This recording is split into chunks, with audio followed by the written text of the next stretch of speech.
జై తెలంగాణ. అందరికీ నమస్కారం. ఇవాళ మీడియా సమావేశం ద్వారా మేము తెలంగాణ ప్రజలందరికీ కూడా ఈ రాష్ట్రంలో జరుగుతున్నటువంటి పరిస్థితుల మీద కొంత మాకున్న భావనను షేర్ చేసుకొని తెలంగాణ రక్షణ సేన అధికారంలోకి వస్తే చేపట్టబోయే ఒక వినూత్నమైన మంచి పథకాన్ని కూడా ప్రజల ముందు ఉంచాలని ఇవాళ మీడియా సమావేశం ఏర్పాటు చేయడం జరిగింది. ప్రధానంగా నేను చెప్తూ వచ్చాను, ఆగస్టు 6 ప్రొఫెసర్ జయశంకర్ గారి జయంతి సందర్భంగా మేము ఒక సంకల్పం తీసుకోబోతా ఉన్నాం. ఆ సంకల్పం తర్వాత రాష్ట్ర రాజకీయాల్లో ఒక అనివార్యత ఏర్పడుతుంది. దాని తర్వాత రాష్ట్రంలో పరిస్థితులు మారుతాయని మేము పదే పదే చెప్తూ వచ్చాం.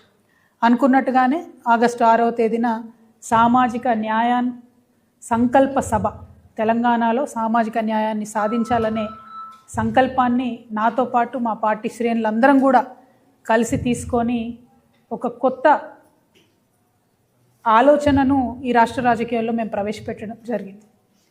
ఆ తర్వాత వెంటనే మరి 31 నెలల్లో కూడా ఏనాడు తన నోటి నుండి సామాజిక న్యాయం అనే పదం కూడా ఉచ్చరించినటువంటి ముఖ్యమంత్రి గారు సడన్గా సామాజిక న్యాయం గురించి మాట్లాడడం మొదలుపెట్టినారు.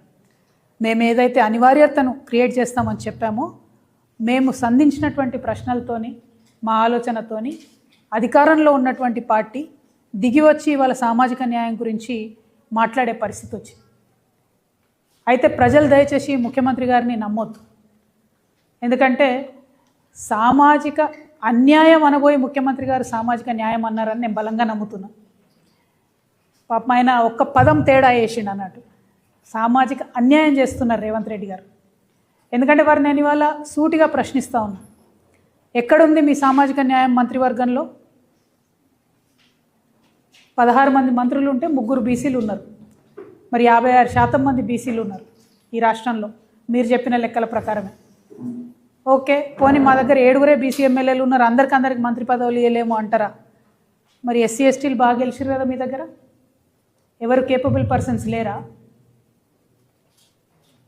మరి మంత్రివర్గంలో స్థానం ఇవ్వగలిగే పొజిషన్లో ఉండి కూడా ఇవాళ మీరు ఏ మాట చెప్తే ఆ మాట అధిష్టానం వింటున్నటువంటి సందర్భంలో మీరు ఉండి కూడా బీసీలకు పెద్దపీట వేయలేదంటే సామాజిక న్యాయం ఉన్నదా మీ మంత్రివర్గంలో? 2 ఆడబిడ్డలను ఇచ్చినామని చెప్పి గొప్పగా చెప్పుకుంటున్నారు. మరి విజయశాంతి గారు లాంటి ఉద్యమకారురాలని పక్కన పెట్టి మంత్రివర్గంలో ఆమెకు స్థానం ఇవ్వకుండా ఎమ్మెల్సీని చేసి ఆమెను సైలెంట్ చేసి మరి మహిళలకు ఇచ్చినామంటున్నాను. 33% అవుతుందా? అది కనీసం 33%? 2 పీపుల్ అంటే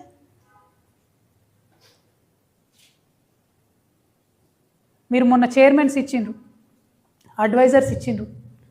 అడ్వైజర్స్లో ఇవాళ ప్రజల్ని నేను రిక్వెస్ట్ చేస్తున్నా, ఈ విషయం బాగా గమనించాలి. ఎందుకంటే మేకవన్నే పులిలాగా రేవంత్ రెడ్డి గారు ఇవాళ సామాజిక న్యాయం అని మాట్లాడుతూ ఉన్నారు.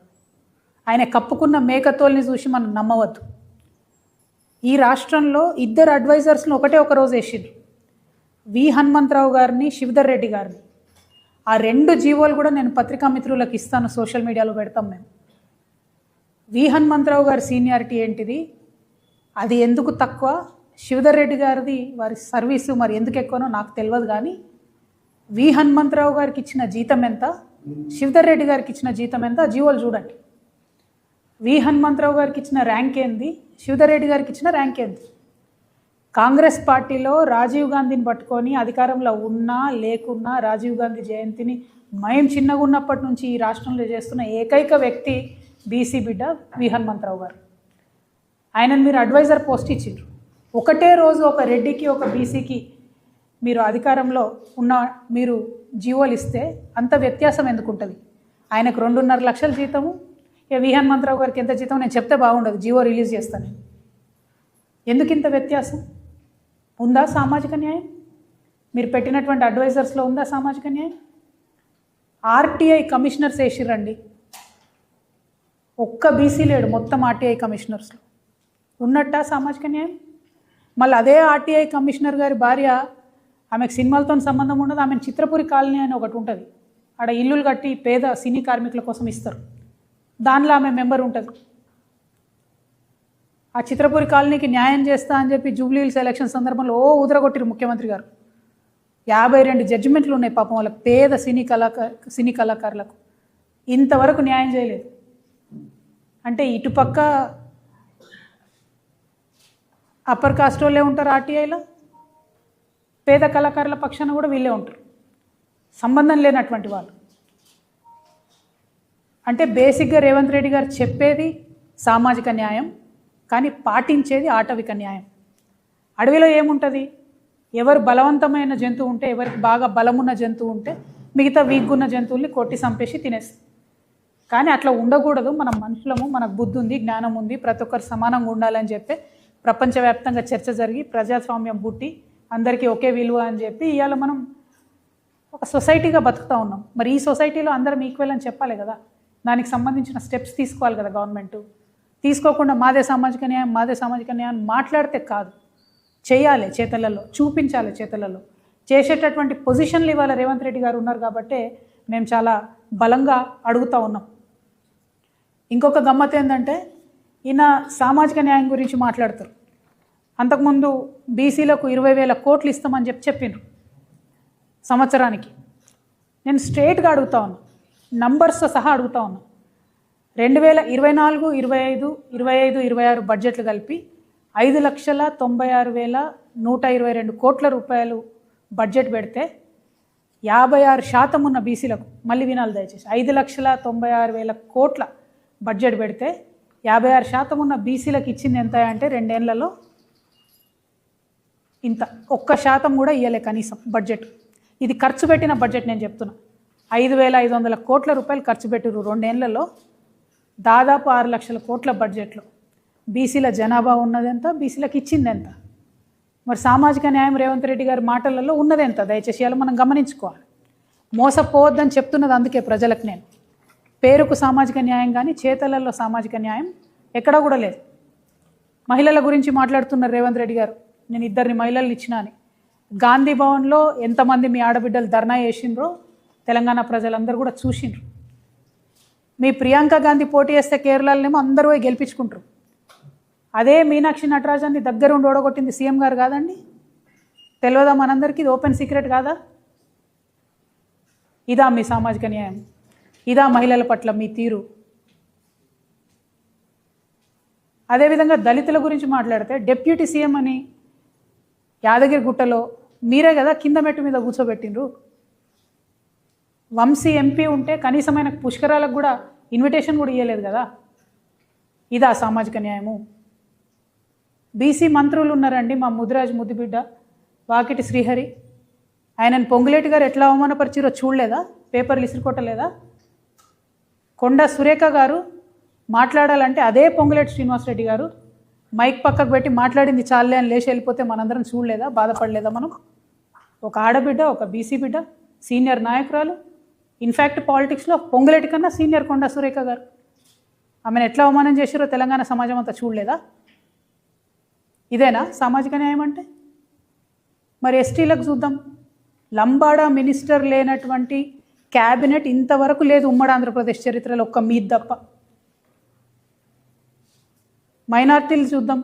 2 ఏళ్ళకు మొత్తుకున్నా నేను, మైనార్టీ మినిస్టర్ లేడు, మినిస్టర్ లేడు, మినిస్టర్ లేడు అంటే మొన్న అజరుద్దీన్ గారికి ఇచ్చిండ్రు. ఎస్సీకి కానీ, ఎస్టీకి కానీ, మైనార్టీలకు కానీ కేటాయించిన నిధులన్నిట్లో ఓన్లీ 40% స్పెండ్ చేస్తున్నారు. మరి మిగతా డబ్బంతా ఎక్కడ పోతుంది? ఇంకా గమ్మత్ ఏంటంటే కాంగ్రెస్ పార్టీలో క్రమశిక్షణ చర్యలు తీసుకుంటారు. అప్పర్ కాస్ట్ వాళ్ళు మాట్లాడితే ఒక రకం చర్యలు ఉంటాయి, బీసీలు ఎస్సీలు మాట్లాడితే ఇంకో రకం చర్యలు ఉంటాయి. ఇది వాస్తవం కాదా? చూస్తలేము అందరం. ఇంకా ఏం సామాజిక న్యాయం గురించి మాట్లాడుతున్నారు మీరు? ఎట్లా నమ్మాలో తెలంగాణ ప్రజలు మిమ్మల్ని?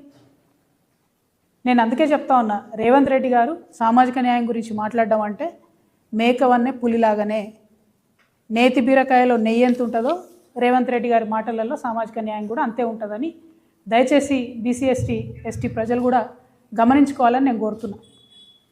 ఇదంతా ఒక లెక్క అయితే ఇవాళ మొత్తం దేశమంతా కూడా మన తెలంగాణ గురించి కథలుగా చెప్పుకుంటున్నారు. ఎట్లా అంటే అనగనగా ఒక సీఎం ఉండేనట, ఆ సీఎం 7 అన్నదమ్ములట, పొద్దుగాని లేచి ఈ 7 కూడా 7 దిక్కులు వేటకోతారట. ఎవరికి ఎక్కువ ఎక్కడ భూములు కనబడితే ఆ రోజు సాయంత్రం వచ్చి మళ్ళీ కూర్చొని, ఇగో నేను గిడ 500 కబ్జా పెట్టినా, నువ్వు గిడ 200 కబ్జా పెట్టినావు అని ఇలా మొత్తం రేవంత్ రెడ్డి గారి 7 బ్రదర్స్ 7 దిక్కులలో ఉన్న మొత్తం భూమాతను కూడా చెరబడుతున్న పరిస్థితి. రేవంత్ రెడ్డి గారిని వారి యొక్క రౌడీ ముఠాని, ఈయనకు బాగా రియల్ ఎస్టేట్ తెలిసి ఏదో రియల్ ఎస్టేట్ ఉద్ధరిస్తాడంటే పొద్దుగాల లేచిన దగ్గర నుంచి భూమిని దొంగతనం చేయడం తప్పితే రేవంత్ రెడ్డి గారు చేస్తున్నది ఇంకోటి లేదు. పేదవాళ్ళ దగ్గర గుంజుకోవాలి, దాన్ని పెద్దవాళ్ళకి ఇవ్వాలి. అందుకే చెప్తా ఉన్నా, ఇది రేవంత్ రాక్షస రాజ్యం నడుస్తుంది తెలంగాణలో, RRR నడుస్తుంది తెలంగాణలో, RRR పాలన, రేవంత్ రాక్షస రాజ్యం నడుస్తుంది. ఇంకా కామెడీ ఏంటంటే మనకు పాతకాలంలో అడ్వర్టైజ్మెంట్లు వస్తుండే, సబ్బు కొంటే అగ్గిపెట్టె ఫ్రీ అని, బై 1 get 1 ఫ్రీ అని. అట్లా ఒక రేవంత్ రెడ్డి కోటేస్తే 7 అన్నదమ్ములు ఫ్రీ మనకు, కుటుంబ సభ్యులు ఫ్రీ మనకు, ఓటుకు నెట్టు కేసులో ఉన్న ఉదయ్ రెడ్డి ఫ్రీ మనకు, వేం నరేందర్ రెడ్డి ఫ్రీ మనకు, పొంగులేటి కోటేస్తే కొడుకు ఫ్రీ, శ్రీధర్ బాబు కోటేస్తే తమ్ముడు ఫ్రీ, బట్టి కోటేస్తే వాళ్ళ కుటుంబ సభ్యులు ఫ్రీ. ఏంది ఇది? ఇంతమంది రాజ్యాంగేతర శక్తులు, 200 మంది ముఠా నడుస్తుంది పరిపాలన. నేను బాధతో చెప్తా ఉన్నా ఈ విషయం. ఓ పేద దళితుడు ఉంటే, పేద బీసీలు ఉంటే వాళ్ళకి ఎప్పుడో నిజామో ఇందిరమ్మనో ఇచ్చినటువంటి ల్యాండ్ని ఇలా రాబందుల్లా లాక్కుంటున్నారు. 30,000 ఎకరాలు అసైన్డ్ ల్యాండ్ దాదాపుగా లాక్కున్నారు రేవంత్ రెడ్డి గారు. నేను ఇవాళ ఛాలెంజ్ చేస్తూ ఉన్నా ముఖ్యమంత్రి గారు, మీకు చిత్తశుద్ధి ఉంటే, మీరు నిజంగా సామాజిక న్యాయం చేయాలనుకుంటే, మీ మేనిఫెస్టోలో చెప్పినట్టుగా అసైన్డ్ ల్యాండ్ల మీద యాజమాన్య హక్కులు ఇవ్వండి. ఈ రాష్ట్రంలో ఉన్న దళితులు, బీసీలు వాళ్ళకు ఆల్రెడీ అసైన్ ల్యాండ్లు మీరు ఇవ్వలే. పివి నరసింహారావు గారి టైంలో ఆయన ఇందిరమ్మను ఒప్పించి మెప్పించి కొంత ఇచ్చిండు. నిజాం ఉన్నప్పుడు ఆయన ఇనాం ల్యాండ్లు కొన్ని ఇచ్చిండు. వాటిని మీరు రెగ్యులరైజ్ చేయండి, వాటి మీద యాజమాన్య హక్కులు ఇవ్వండి. అవి ఇవ్వకుండా ఏ ప్రాజెక్ట్ అని చెప్పినా అందులో గుంజుకునేది ఫస్ట్ అసైన్ ల్యాండ్. మొన్న వికారాబాద్ పోయి కొట్లాడినాం మేము, 80% అసైన్ ల్యాండ్స్ డైరెక్ట్గా లాక్కున్నది ప్రభుత్వం. మొన్న వెలుగుమట్ల పోయి కొట్లాడినాం, అందరూ పేదవాళ్ళే. బాధతో చెప్తున్నా, నేను ఉట్టిగా చెప్తలేను. ఇవాళ తెలంగాణ వ్యాప్తంగా ఉన్నటువంటి మేధావులందరినీ కూడా నేను చేతులు జోడించి వినమ్రంగా నమస్కరించి ఆలోచించమని కోరుతా ఉన్నా. ఎందుకంటే తెలంగాణ రాష్ట్రం కోసం కొట్లాడినప్పుడు మనం ఒక విప్లవాత్మకమైనటువంటి మార్పు కోసం కొట్లాడినాం. ఏందది? Nothing short of a state అని చెప్పినాం మనం. హైదరాబాద్ ఫ్రీ జోన్ చేస్తా అంటే ఒప్పుకోలే, హైదరాబాద్ యూనియన్ టెరిటరీ అంటే ఒప్పుకోలే, రాయల్ తెలంగాణ అంటే ఒప్పుకోలే. మా రాష్ట్రం మాకు కావాల్సిందే అని పట్టుబట్టి కూర్చున్నాం కాబట్టి అలా రాష్ట్రం వచ్చింది. అంటే అట్లా బలంగా అనుకొని ఏదన్నా అంశాన్ని సాధించాలనుకుంటే అది సాధ్యమవుతుంది.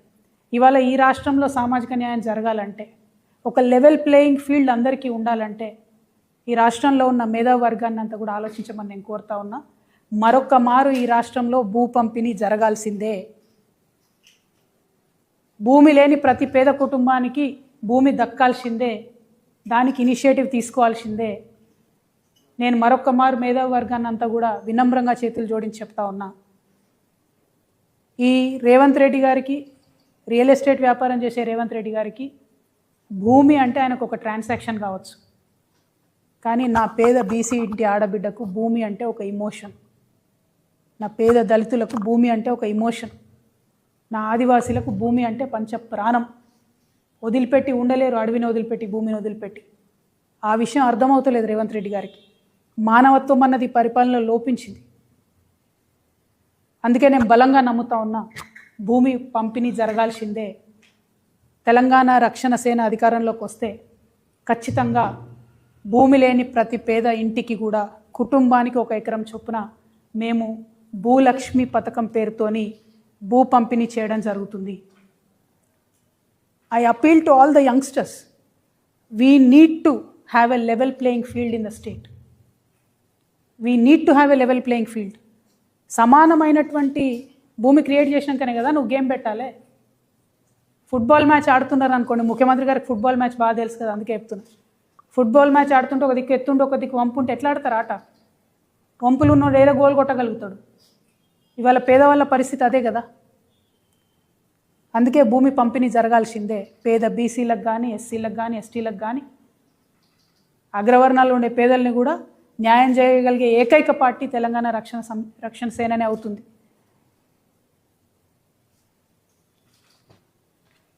I want to appeal to all the youngsters. Just imagine you are playing a monopoly game.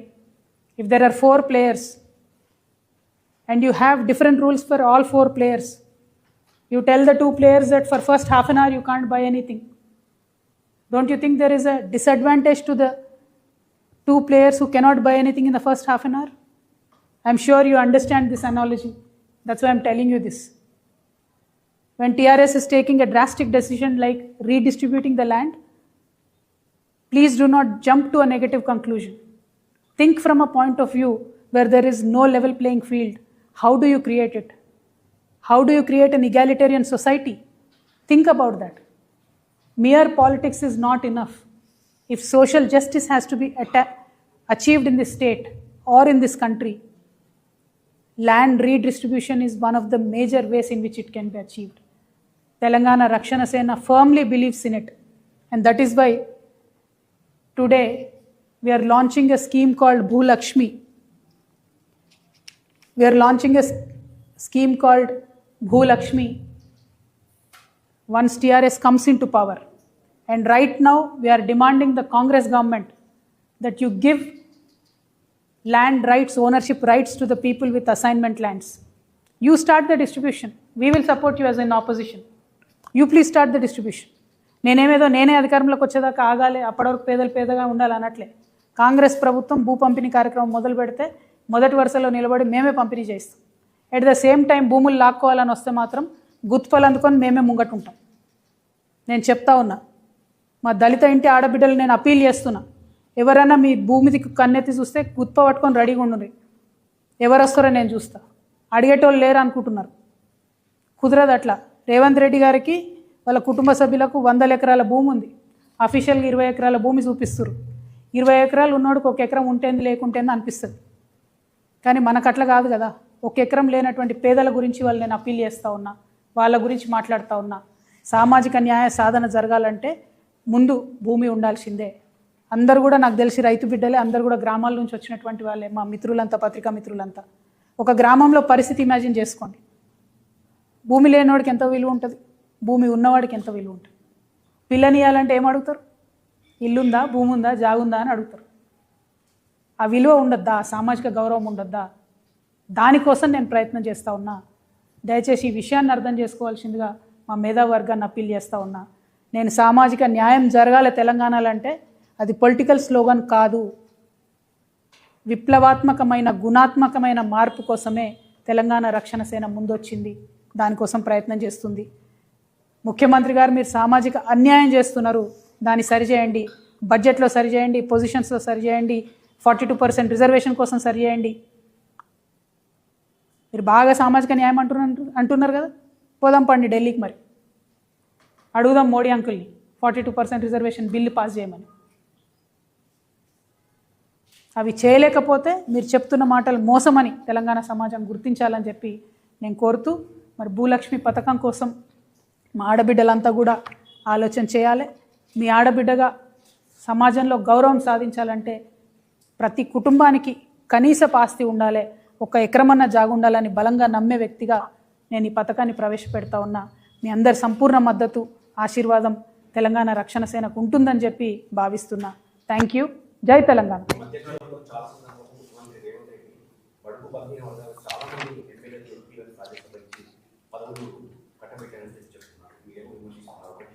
రెండోది, ఇప్పుడున్న పరిస్థితుల్లో భూమి అవైలబుల్ లేకుండా అవుతుంది. ప్రభుత్వాలని కూడా భూములని వేలం వేస్తున్న పరిస్థితి. ప్రతి పేదవాడికి ఎకరం ఇవ్వడం సాధ్యమవుతుంది. ఫస్ట్ థింగ్ అండి, రేవంత్ రెడ్డి గారు ఏమి ఎస్సీ ఎస్టీ బీసీలను ముఖ్యమంత్రుల్ని ఎమ్మెల్యేలు చేయలేదు.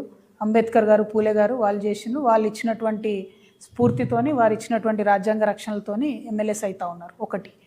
2, భూమి ఉంది, మనసు లేదు. భూమి ఉంది, మనసు లేదు. పోయిన గవర్నమెంట్ కూడా ప్రయత్నం చేసింది. 13,000 ఎకరాలు ఇచ్చిన తర్వాత ఆపేయడం జరిగింది. నేనేమంటున్నా, ఇవాళ మనం ఫ్రాంక్గా ఆలోచిస్తే, సిన్సియర్గా, సీరియస్గా ఆలోచిస్తే, సీడ్ కంపెనీస్ ఉన్నాయండి. సీడ్ కంపెనీస్కు 1000 ఎకరాల భూమి ఉంది తెలంగాణలో. అనేక మందికి కుటుంబ సభ్యుల పేరుతోనో, కంపెనీల పేరుతోనో 1000 ఎకరాలు ఉన్నాయి భూమి. Government itself owns more than 60-70 lakh acres of land in Telangana. Nizam ఇచ్చిన సర్ఫెకాస్ భూములు కావచ్చు, భూదాన్ భూములు కావచ్చు, ఎక్కడ పోయినాయి? ఇప్పటి వరకు కూడా 1.96 lakhs భూదాన్ భూమి ఉంటే 1,00,000 ఎకరాలు ఎక్కడ పోయింది ఎవరికి తెలియదు. 96,000 ఎకరాలకు ఇంతవరకు లెక్కలేదు. దాదాపు 2 లక్షల కుటుంబాలకు డైరెక్ట్గా ఎకరం ఇస్తే సరిపోతుంది కదా. అవే భూమి ఉంది, చాలా అన్యాక్రాంతం అయిపోయింది, అన్యాయంగా వేరే వేరే వాళ్ళ చేతులలో ఉన్నది. దాన్ని తీసుకొని పేదలకు ఇవ్వాలనేది నేను బలంగా నమ్ముతా ఉన్నా. ఈ ఆలోచనతోనే బెంగాల్లో జరిగింది, ఈ ఆలోచన కేరళలో జరిగింది. జమీందారీ సిస్టమ్ రద్దు చేయబడ్డది. పదే పదే నెహ్రూ గారి గురించి చెప్తారు కదా రేవంత్ రెడ్డి గారు. ఆయన ఫస్ట్ 5 ఇయర్ ప్లాన్లో పెట్టిందే అది. ల్యాండ్లెస్ పువర్కి ల్యాండ్ పోవాలి, ఓనర్షిప్ రావాలి, వచ్చిన తర్వాతనే దేశం అభివృద్ధి చెందుతుంది అని.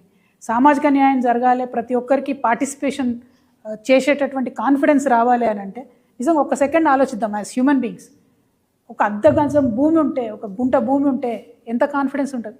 నేను ఉట్టిగా నిర్ణయం తీసుకోలేదండి. దాదాపు 2 నుంచి 3 వేల మంది మహిళలతో ఇంటరాక్ట్ అయ్యి, పేద మధ్యతరగతి అగ్రవర్ణాల్లో ఉన్న పేదవాళ్ళతో అందరితో ఇంటరాక్ట్ అయిన తర్వాత వాళ్ళని అడిగిన నేను ఏం కావాలి అంటే, మేము రేపు చచ్చిపోతే మమ్మల్ని ఏడగాలేయాలి, 6 అడుగుల భూమి లేదు మాకు అని బాధపడుతున్న పరిస్థితి నేను చూసిన. అట్లా అనేకమైన అంశాలు చూసిన తర్వాత, చాలా రిపోర్ట్ స్టడీ చేసిన తర్వాత, ల్యాండ్ అవైలబిలిటీ చెక్ చేసిన తర్వాత, పాసిబిలిటీ చెక్ చేసిన తర్వాత మాత్రమే నేను ఈ ప్రపోజల్ పెడతా ఉన్నాను. 1 acre 1 family ఇవ్వగలుగుతాం. ఉంది ల్యాండ్, ఇచ్చే మనసు ఉండాలి. రేపు మేము వచ్చిన తర్వాత పరిపాలన అమ్మ మనసుతో జరుగుతుంది కాబట్టి అందరికీ కూడా, పేదవారందరికీ ఖచ్చితంగా దొరుకుతుంది. ఎందుకంటే గౌరవం ఇవ్వాలి, గౌరవం రావాలి అంటే ల్యాండ్ ఓనర్షిప్ ఉండాల్సిందే. అది ఇవ్వాలంటే కూడా మనకు నచ్చినా నచ్చపోయినా భూమి లేనో తీరు చూస్తారు, భూమి ఉన్నో తీరు చూస్తారు. అది ఊర్లో అయినా సిటీలో అయినా ఎక్కడైనా విలువ అనేటటువంటిది, సామాజిక విలువ అనేది ఆస్తిపాస్తులతో చూస్తారు. ఆ ఆస్తిని క్రియేట్ చేద్దామని నేను ప్రపోజల్ చేస్తాను. గవర్నమెంట్ ముందు, ప్రజల ముందు, మేధావుల ముందు ఈ ప్రపోజల్ పెడుతున్నాను. మా పార్టీ నుంచి ఈ అంశాన్ని సీరియస్గా తీసుకుంటాం. రేపటి నాడు అధికారంలోకి వచ్చినాక దాన్ని అమలు చేస్తామనే మాట ఇస్తా ఉన్నా తెలంగాణ సమాజానికి. Thank you. జై తెలంగాణ. రేవంత్ రెడ్డి గారు రక్తం పంచుకున్న సోదరుడిని ఇంటి నుంచి గెంటేశారు, సాయం చేయాల్సి వస్తుందని ఇంటి నుంచి గెంటేశారు అంటే పదే పదే జరిగిపోయిన అంశాలు చెప్తూ చేయాల్సిన అంశాలను పక్కన పెడుతున్నారు రేవంత్ రెడ్డి గారు. నేను వారిని కోరేది ఒకటే, మీరు న్యాయం చేయాలనుకుంటే నేను ఇందాక చెప్పినట్టు బీసీలకు న్యాయం చేయండి, ఎస్సీలకు న్యాయం చేయండి, ఎస్టీలకు న్యాయం చేయండి, ముస్లిమ్స్కి న్యాయం చేయండి. మాలాగా సబలగా ఉన్నటువంటి మహిళలం, మమ్మల్ని మేము టేక్ కేర్ చేస్తాం, మాతో పాటు సమాజాన్ని కూడా మేము టేక్ కేర్ చేస్తాం. కాబట్టి మా గురించి ముఖ్యమంత్రి గారు అంత రంది పెట్టుకోవద్దు. వారి విషయాలు వాళ్ళు చూసుకోవాలి. వారి 7 అన్నదమ్ములు, వారు చేసే వేట, వారు చేసే భూ దొంగతనం అవి బంద్ పెట్టుకోవాలని చెప్పి మాత్రం నేను ముఖ్యమంత్రి గారిని డిమాండ్ చేస్తాను. ముఖ్యమంత్రి గారి కుటుంబం భూ దొంగలు అంటున్నా నేను, భూ దందాలు అంటున్నాను, భూ దొంగలు అంటున్నా. ముఖ్యమంత్రి గారి కుటుంబం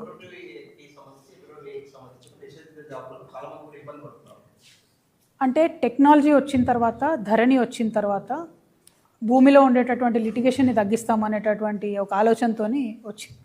కానీ అప్పుడు ధరణి మిస్యూజ్ అయింది, ఇప్పుడు భూభారతి కూడా మిస్యూజ్ అవుతుంది.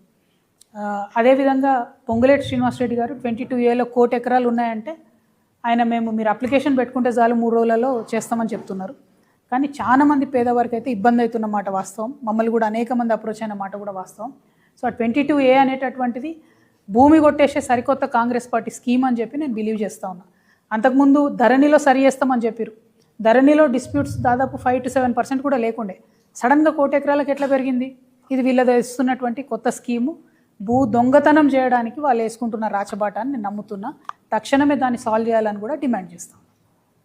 Thank you. జై తెలంగాణ.